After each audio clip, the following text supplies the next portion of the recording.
Coucou tout le monde. Est-ce que vous vous souvenez de cet endroit? Regardez, on voit le lac. Ici on est à Genève, à Colonie.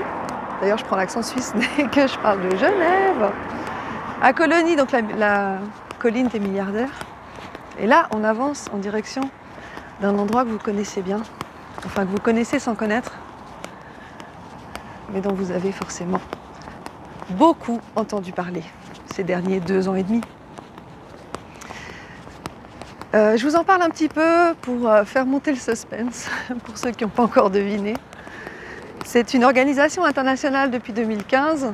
C'est une fondation privée de coopération publique-privée qui a donné lieu à la création de Gavi, l'alliance vaccinale de la fondation Gates.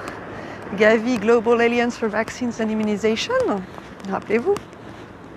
Et aussi qui a donné lieu à la création du CEPI, qui est un petit peu son pendant au niveau fonds financier. Le CEPI, c'est Coalition for Epidemic Preparedness Innovations. Donc c'est des innovations pour la préparation aux épidémies. La coalition pour les innovations pour la préparation aux épidémies. Bref, tout ça pour vous dire que on arrive dans l'antre, ou plutôt devant l'antre du célèbre Klaus Schwab.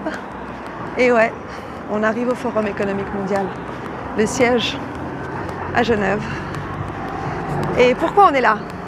Eh bien en fait, parce que la dernière fois qu'on en avait parlé, c'était en janvier 2021, il y a donc 1 an et demi, bien tassé. Salut le WEF. On n'avait pas vraiment assez largement parlé. On va se mettre un peu plus loin. On va revenir sur le côté campagne de l'organisation. On va se poser dans l'herbe. On n'avait pas été exhaustif sur les membres du conseil de fondation. C'est un petit peu comme un conseil d'administration, donc c'est un petit peu les personnes clés qui prennent des décisions au WEF. Il y en a 29, et parmi ces 29 personnes, illustres personnes, on trouve des noms bien connus du milieu mondialiste. Par quoi je vais commencer? On va commencer par la directrice du CERN, Fabiola Gianotti. Ensuite, on va passer au président directeur de BlackRock, Larry Fink. Évidemment, Klaus Schwab en fait partie, sinon ce serait pas drôle. On a Peter Brabeck. Est-ce que vous connaissez Peter Brabeck? Il était président de Nestlé et il a fait partie de la commission Attali, la commission de libération de la croissance française. Il a aussi été au Bilderberg, évidemment, passage obligé. Et puis, vous le verrez très vite, parce que je vais le présenter le 13 octobre dans Libérer l'info. Il est président de GESDA. GESDA, vous ne connaissez pas encore, mais vous allez voir. Très intéressante, la fondation privée GESDA. G-E-S-D-A, ça se passe à Genève, encore une fois. On a, qui a-t-on d'autre dans cette liste? On a Orit Gadiesh, vous savez, la directrice de Bain & Company, vous savez, qui était responsable des confinements et des tests massifs en France lors de la période Covid. On va s'installer là, tiens, juste devant le terrain du WEF. Ok, on va se mettre devant le petit arbre ici. Allez, on reprend les bonnes habitudes de la campagne, de la nature. On a qui d'autre? On a Kristalina Georgieva, la nouvelle présidente du FMI, qui a été avant ça présidente de la Banque mondiale et vice-présidente de la Commission européenne. On a évidemment Christine Lagarde, l'actuelle présidente de la Banque centrale européenne. On a Al Gore qui avait fait un film sur le climat, la vérité ou les vérités ou une vérité qui dérange, je ne sais plus exactement. Qui évidemment est un chantre du climatisme. Après le covidisme et l'ukrainisme, on a le climatisme. Et oui, vous ne saviez pas. On a aussi la présidente de l'Organisation mondiale du commerce, l'OMC, qui se situe également à Genève, Alors, cette dame s'appelle Ngozi Okonjo-Iweala. Avec un certain entraînement, on y arrive. On a encore Chrystia Freeland, qui est la vice-première ministre du Canada. On a le président de Carlyle, comment il s'appelle déjà? Pardon, le cofondateur, mais je pense qu'il est aussi président, il faudra vérifier, David Rubenstein. On a le président de Siemens, qui s'appelle Jim Hagemann. On a le nouveau président, le nouveau directeur de Nestlé, Mark Schneider. On a le président de la Croix-Rouge, le directeur de la Croix-Rouge, M. Morer. On a encore Julie Sweet, qui a l'air toute douce avec son nom, qui est la présidente de Accenture. Accenture, c'est A-C-E-N-T-U-R-E. Accenture fait partie des partenaires fondateurs de ID 2020. Et c'est eux qui émettent les tendances, les trends, comme ils disent ça, dont font partie le jumeau numérique et également l'humain augmenté, par exemple. Petit détail au passage. Petite innovation intéressante, enfin intéressante selon le point de vue duquel on se place évidemment, pour l'être humain qui se transforme gentiment en cyborg. On a également le président du MIT, Massachusetts Institute of Technology. Lui, le MIT est à la source des fameux certificats de vaccination à mettre sous la peau. Vous savez, le Quantum Dot Dye, donc c'est le colorant à point quantique dont j'avais parlé dans ma vidéo sur Gavi il y a 2 ans et demi, qui permettait d'identifier les gens avec un certificat de vaccination.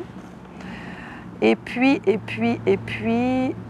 je crois qu'on a fait le tour au niveau des personnes les plus connues et les plus intéressantes dans ce conseil de fondation qui nous permettent de comprendre que quand Klaus Schwab nous dit qu'aucun autre forum ne réunit autant de parties prenantes, ce qui veut dire par partie prenante, c'est grand directeur de multinationales, grand responsable politique, grand patron de médias, personnes d'influence, qui réunissent donc autant de parties prenantes